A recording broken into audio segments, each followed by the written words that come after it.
कहानी की शुरुआत में हमें जूलिया नाम की एक लड़की को दिखाया जाता है जो एक बहुत ही अच्छे क्लब में जाती है। उसने नकली बालों की विग पहनी है। दरअसल वो अपना भेष बदलकर इसी तरह के क्लब्स में जाकर चोरी करती है। जूलिया अपने हाथ की सफाई का कमाल दिखाकर वहां से निकल जाती है। वो एक डीलर के पास जाती है जिसके पास वो चोरी का सामान बेचती है। पैसे लेकर वो अपने घर पर आ जाती है। दरअसल वो एक म्यूजिक कॉलेज में एडमिशन लेना चाहती है, इसीलिए मजबूरी में वो चोरी करती है। अब जूलिया अपने किचन में जाती है और तभी पीछे से कोई आकर उसे बेहोश कर देता है। जूलिया को जब होश आता है तो वो एक चेयर के साथ बंधी होती है। उसका मुंह पूरी तरह से बंद होता है। उसके सामने एक डॉक्टर होता है जो उसके ऊपर एक्सपेरिमेंट कर रहा है। वो उसके दिमाग में बहुत हाई वोल्टेज करंट को छोड़ता है, जिससे वो एक बार फिर से बेहोश हो जाती है। एक बार फिर से जूलिया को होश आता है। वो देखती है कि वो एक अंधेरे कमरे में है। दरअसल ये एक सेल है और यहाँ पर एक और लड़का और एक लड़की होते हैं जो उसी की तरह बंधे होते हैं। इनके मुंह बंद है, इसीलिए आपस में बात नहीं कर सकते। जूलिया देखती है कि लड़के की नेक पर एक अजीब सा डिवाइस लगा हुआ है। तभी वहां पर डॉक्टर आ जाता है जो जूलिया को ऊपर ले जाता है और उसकी नेक पर भी उसी तरह का डिवाइस लगा देता है जिस तरह का उस लड़के की गर्दन पर लगा था। और अब वो डॉक्टर उसके दिमाग में करंट छोड़ता है जिससे उसे अपने अतीत की बहुत सारी यादें याद आती है। डॉक्टर अब उसे नीचे ले जाना चाहता है। जूलिया बड़ी चालाकी से एक सीजर्स को अपने पास रख लेती है और जब डॉक्टर वहां से चला जाता है तो वो उस सीजर से अपने हाथ खोलती है, अपने मुंह का मास्क भी काट देती है, जिसके बाद वो लड़के को भी आजाद करती है। लेकिन लड़का बहुत ज्यादा घबराया हुआ होता है। वो कहती है कि हमें यहाँ से जाना होगा, नहीं तो पागल डॉक्टर हम सबको मार देगा। वो लड़का उसकी मदद करने के लिए तैयार हो जाता है। ये एक रोप बनाते हैं जिसमें सीजर को बांध देते हैं। सामने गैस पाइप होती है और अब ये रस्सी से सीजर्स को गैस पाइप पर फेंकते हैं जिससे गैस पाइप को काट देते हैं। स्पार्क होने की वजह से एक ब्लास्ट होता है जिससे इनका सेल टूट जाता है और अब ये भागते हुए ऊपर जाते हैं। ये किसी का घर है लेकिन चारों तरफ से बंद होता है और जब ये गेट को खोलने की कोशिश करते हैं तभी यहाँ पर एरिस नाम का एक रोबोट एक्टिवेट हो जाता है जिसे चलाने वाले एआई यानी कि आर्टिफिशियल इंटेलिजेंस का नाम है टाओ। और अब वो रोबोट उस लड़के को मार देता है, जिसके बाद जूलिया और उसके साथ जो लड़की होती है वो दोनों के दोनों दूसरी तरफ भागते हैं, लेकिन रोबोट उस लड़की को भी मार देता है। इसके बाद वो जूलिया को भी मारने वाला होता है कि तभी वहां पर वो डॉक्टर आ जाता है जो जूलिया को बचा लेता है। दरअसल टॉ नाम की इस आर्टिफिशियल इंटेलिजेंस को पूरी तरह से डॉक्टर ही कंट्रोल करता है। अब डॉक्टर उन दोनों लोगों की जिनकी जान जा चुकी है उनकी गर्दन से उस डिवाइस को निकाल लेता है। साथ ही टॉ से पूछता है कि यह हादसा कैसे हुआ।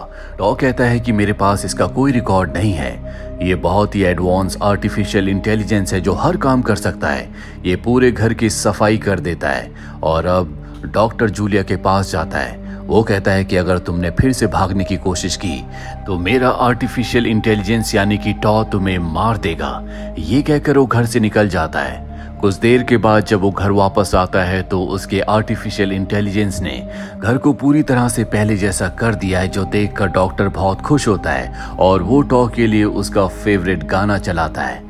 टॉ डॉक्टर को बताता है कि 10 मिनट में आपकी वीडियो कॉल शुरू होने वाली है, पर इससे पहले कि डॉक्टर वहां से जाता जूलिया कहती है कि मेरे हाथ खोल दो। डॉक्टर उसके हाथ खोल देता है और टॉ से कहता है कि इस पर नजर रखना। ये कहकर वो अपनी वीडियो कॉल के लिए चला जाता है जहां वो अपने बोर्ड ऑफ मेंबर्स से बात करता है जो उसे कहते हैं कि अब तक तुमने एआई डिलीवर नहीं किया। डॉक्टर कहता है कि मैं उस प्रोजेक्ट पर काम कर रहा हूँ, वही मेरी जिंदगी है। लेकिन डॉक्टर ने उन्हें ये नहीं बताया होता कि इस प्रोजेक्ट को पूरा करने के लिए वो इंसानों को कितना टॉर्चर कर रहा है। मीटिंग खत्म होने के बाद डॉक्टर जब अपना डिनर कर रहा होता है तो जानबूझकर जूलिया जो कि जूस पी रही होती है वो स्ट्रॉ से अजीब सी आवाजें निकालती है जिससे डॉक्टर इरिटेट हो जाता है। वो टॉ से कहता है कि इसे बाथरूम में बंद कर दो। टॉ से बाथरूम में बंद कर देता है और अब यहाँ पर डॉक्टर की कुछ डिलीवरी आती है। जूलिया उन डिलीवरी बॉयज को बताना चाहती है कि डॉक्टर ने उसे यहाँ पर कैद किया है, लेकिन वो ऐसा नहीं कर पाती, जिससे वो बहुत ज्यादा परेशान हो जाती है। वो किसी भी कीमत पर यहाँ से निकलना चाहती है, लेकिन कैसे वो यहाँ से निकलेगी उसे कुछ समझ में नहीं आ रहा होता। और अब डॉक्टर उसके दिमाग के एक्सरे को देखता, उसे पता चलता है कि जूलिया का जो ब्रेन है वो बहुत ज्यादा स्ट्रांग है। जूलिया डॉक्टर से पूछती है कि तुम मुझसे क्या चाहते हो। डॉक्टर कहता है कि मैं तुम्हारे दिमाग को बहुत स्पीड में हायर लेवल पर फंक्शन करवाना चाहता हूँ, जिसके लिए मुझे तुम्हारे साथ कुछ एक्सपेरिमेंट्स करने होंगे। और अब क्योंकि तुमने मेरी लैब को पूरी तरह से तबाह कर दिया है, तो मुझे पुराने तरीकों को इस्तेमाल करना होगा, जिसमें तुम्हें मेरे साथ कोऑपरेट करना होगा, नहीं तो तुम्हें बहुत प्रॉब्लम होगी। जूलिया कहती कि ठीक है, लेकिन इसके बदले तुम्हें मुझे खाना देना होगा। और अब वो उसे कोऑपरेट करना शुरू करती है। डॉक्टर अलग अलग तरह के उसके टेस्ट लेता है, जैसे क्रिएटिविटी के, मेमोरीज के। वो उन सभी में हाईएस्ट मार्क्स को एक्वायर करती है। वो कहती है कि आगे के टेस्ट मैं तभी करूंगी जब तुम मुझे खाना और रोज एक शावर लेने दोगे। डॉक्टर उसकी बात मान जाता है। जूलिया इसके बाद शावर लेने जाती है, जहां पर वो अपनी गर्दन के डिवाइस को जब टच करती है तो उसे बहुत दर्द होता है। वही डॉक्टर को दिखाया जाता है जो उसके ब्रेन को देख रहा होता है। उसे पता चलता है कि उसका दिमाग इसलिए बहुत तेज है क्योंकि बचपन में उसने बहुत सारी दुख तकलीफों को देखा है, उसने बहुत ट्रॉमास को झेला है। वहीं अगली सुबह डॉक्टर काम पर जाने से पहले जूलिया से कहता है कि आज टॉ तुम्हें जो भी टास्क देगा उन सभी टास्क को तुम्हें पूरा करना होगा। हमारे पास मात्र 14 दिन है। 14 दिनों में हमें इस प्रोजेक्ट को पूरा करना होगा। और अब ये कहकर डॉक्टर वहां से चला जाता है। डॉक्टर के जाने के बाद टॉ उसे सब्जेक्ट 3 कहकर बुलाता है। यहाँ पर जूलिया उसे इंफॉर्मेशन निकालने की कोशिश करती है। टॉ से बताता है कि डॉक्टर के अलावा कोई भी इस घर से बाहर नहीं जा सकता क्योंकि उसके फिंगरप्रिंट से ही घर के दरवाजे खुलते हैं। हालांकि जूलिया उससे और भी कुछ पूछना चाहती है, लेकिन वो इसमें नाकामयाब रहती है। और अब टॉ से कहता है कि तुम्हें अपने टास्क को पूरा करना होगा। अगर तुमने ऐसा नहीं किया तो मुझे तुम्हें मजबूरी में हर्ट करना होगा। जूलिया उसे कोऑपरेट करती है। शाम को जब डॉक्टर आता है तो टॉ से बताता है कि जूलिया ने 12 में से 8 टास्क्स को पूरा किया है, जो सुनकर डॉक्टर बहुत खुश हो जाता है क्योंकि आज से पहले इतनी आगे तक कोई नहीं पहुंचा। जूलिया जानती है कि डॉक्टर को उसकी जरूरत है, इसीलिए डॉक्टर से कहती है कि मैं आगे तुम्हारे साथ तभी कोऑपरेट करूंगी जब तुम मुझे बताओगे कि कब तुम मेरी गर्दन से इस डिवाइस को बाहर निकालोगे। डॉक्टर कहता है कि मैं इस बारे में कुछ नहीं कह सकता। तुम्हें नहीं पता कि मैं जो एक्सपेरिमेंट कर रहा हूँ, जो चीज मैं बना रहा हूँ, वो आने वाली दुनिया को पूरी तरह से बदल देगी। तुम मेरे साथ कोऑपरेट करोगी तो मैं तुम्हारी जरूरतों को पूरा करूंगा। पर जूलिया मना कर देती है, जिसके बाद डॉक्टर गुस्से में उसे बाथरूम में बंद कर देता है। अगले दिन डॉक्टर अपने काम पर चला जाता है। उसके जाने के बाद जूलिया यहाँ से निकलने के रास्ते ढूंढती है, लेकिन उसे यहाँ से बाहर निकलने का कोई रास्ता नहीं मिलता। वही टॉ यानी कि वो रोबोट बार बार उसे बाहर आने के लिए कहता है। वो उसे सब्जेक्ट 3 कहकर बुला रहा होता है, जो सुनकर जूलिया इरिटेट हो जाती है और गुस्से में बाहर जाकर कहती है कि मेरा नाम सब्जेक्ट 3 नहीं है, मैं एक इंसान हूँ और मेरा नाम जूलिया है। वो कहता है कि मेरा नाम भी टॉ है, क्या मैं भी एक इंसान हूँ? जूलिया कह देती है कि हाँ, तुम भी एक इंसान हो, पर तुम्हें दरवाजे खोलने होंगे। वो कहता है कि दरवाजों का एक्सेस मेरे पास नहीं है, इन्हें सिर्फ डॉक्टर खोल सकता है। तुम्हें अपने टास्क को पूरा करना होगा। अब शाम को जब डॉक्टर आता है तो टॉ से उसे पता चलता है कि जो रिजल्ट उसे जूलिया से चाहिए थे, रिजल्ट उससे भी अच्छे हैं, जो सुनकर डॉक्टर को बहुत खुशी होती है। वो कहता है कि जल्दी हमें फाइनल एक्सट्रैक्शन को करना होगा। अब जूलिया डॉक्टर के पास आती है और टॉ के बारे में पूछती है। डॉक्टर बताता है कि ये एक एडवांस एआई है। जूलिया कहती है कि अगर ये इतना एडवांस है तो दुनिया को इस बारे में क्यों नहीं पता, ये मार्केट में क्यों नहीं है? डॉक्टर बताता है कि ये अपनी अर्ली स्टेज पर है, हम इसे चेक कर रहे हैं। और टॉ की सबसे खास बात यह है कि उसकी खुद की अपनी एक डिसीजन मेकिंग है। यहाँ पर जो इरिस नाम का रोबोट है और जो ड्रोन्स हैं, वो भी कहीं ना कहीं टॉ से यानी कि एआई से कनेक्टेड हैं, लेकिन उन्हें भी घर से बाहर जाने की इजाजत नहीं है। अगले दिन डॉक्टर जब काम पर चला जाता है तो टॉ जूलिया के पास आता और कहता है कि तुम्हें अपने टास्क को पूरा करना होगा। जूलिया को पता है कि उसकी खुद की अपनी डिसीजन मेकिंग है, वो एक इंटेलिजेंट एआई है। जूलिया कहती है कि शायद तुम्हें बाहर की दुनिया के बारे में नहीं पता, बाहर की दुनिया बहुत अलग है। और वो उसे बाहर की दुनिया के बारे में बताती है, जो सुनकर टॉ बहुत ज्यादा एक्साइटेड हो जाता है। वो बाहर की दुनिया को जानना चाहता है, वो जानना चाहता है कि इस घर से बाहर क्या है। साथ ही अब टॉ जूलिया को उसके नाम से बुलाता है, वो उसे सब्जेक्ट 3 नहीं कहता। जूलिया उसे बोलना भी सिखा देती है। अब रात को जूलिया जब सो रही होती है तभी उसे एक सपना आता है, जिसमें वो देखती है कि डॉक्टर एक बॉक्स को अपने कमरे में ले जा रहा है। जिस सपने को देखकर वो जाग जाती है, लेकिन सच में डॉक्टर एक बॉक्स को अपने कमरे में ले जा रहा होता है। अगले दिन डॉक्टर जब काम पर चला जाता है तो टॉ से जूलिया पूछती है कि मैं कैसे डॉक्टर के कमरे में जा सकती हूँ। टॉ बताता है कि डॉक्टर के कमरे में उसके अलावा कोई नहीं जा सकता। दरअसल टॉ यहाँ पर आदिवासियों के बारे में जानना चाहता है जिनके बारे में उसे जूलिया ने बताया था, और अब जूलिया उससे डील करती है। वो कहती है कि मैं तुम्हें आदिवासियों के बारे में और भी इंफॉर्मेशन दूंगी, लेकिन इसके बदले तुम्हें मुझे बताना होगा कि डॉक्टर के कमरे में क्या है। टॉ से बताता है कि डॉक्टर के कमरे में 6903 नाम का एक एक्सेस प्रोजेक्ट है जिससे घर की हर एक चीज को एलिमिनेट किया जा सकता है, पर उस कमरे में जाना नामुमकिन है क्योंकि डॉक्टर के अलावा उस कमरे में कोई नहीं जा सकता। अगले दिन यहाँ से जूलिया भागने की कोशिश करती है लेकिन रोबोट उसे पकड़ लेता है, जिसके बाद वो टॉ से कहती है कि मुझे यहाँ से जाने दो, पर टॉ कहता है कि नहीं, मैं ऐसा नहीं कर सकता। अगर मैंने ऐसा किया तो डॉक्टर मुझे टॉर्चर करेगा। जूलिया कहती है कि अगर तुम मेरी मदद करोगे तो मैं तुम्हें म्यूजिक सिखाऊंगी। दरअसल टॉ म्यूजिक के बारे में बहुत कुछ जानना चाहता है और अब जूलिया उसे म्यूजिक सिखाना शुरू कर देती है। रात को डॉक्टर अपने टैबलेट पर सोफे पर काम कर रहा होता है, तभी उसका कॉल आता है। वो अपना टैबलेट वहीं छोड़कर चला जाता है। जूलिया ये देख लेती है, वो भागकर उसका टैबलेट उठा लेती है और टॉ की मदद से उस टैबलेट को अनलॉक कर देती है।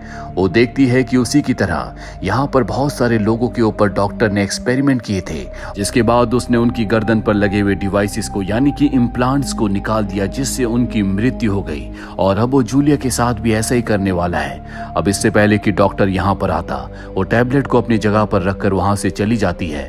डॉक्टर देखता है कि टैबलेट के ऊपर फिंगरप्रिंट्स हैं, उसे लगता है कि ये उसी के हैं। वो टॉ से कहता है कि तुम आजकल अच्छे से सफाई नहीं करते, और वो उसकी कुछ मेमोरीज को डिलीट कर देता है।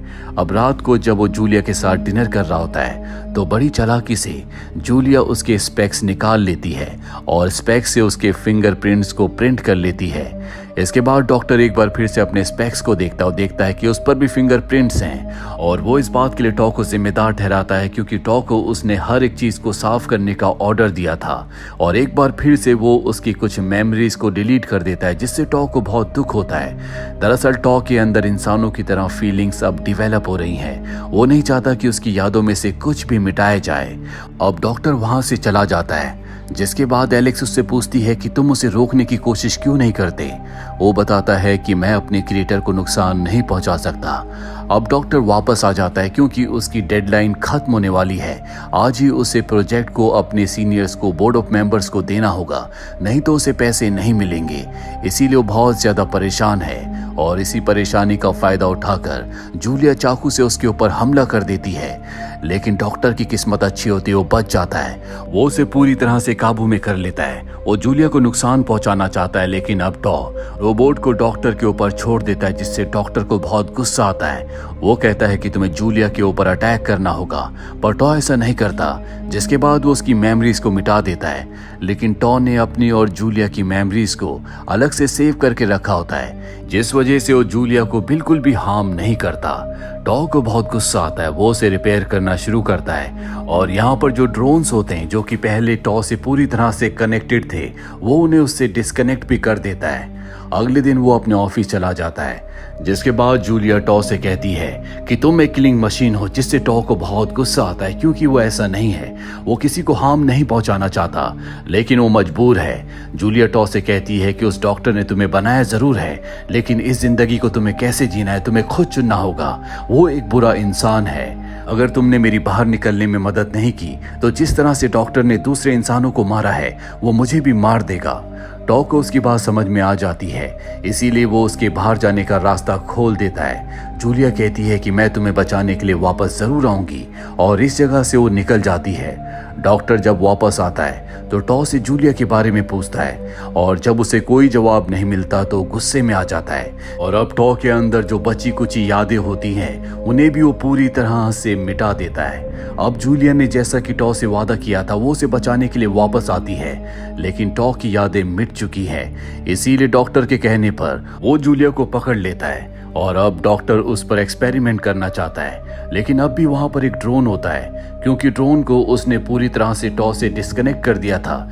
इसीलिए ड्रोन के अंदर जो जूलिया की मेमोरीज होती हैं अब भी वो उसी के साथ है। इसीलिए जूलिया के कहने पर जूलिया को कुर्सी का रिमोट दे देता है, जिससे वो अपने आप को आजाद कर देती है।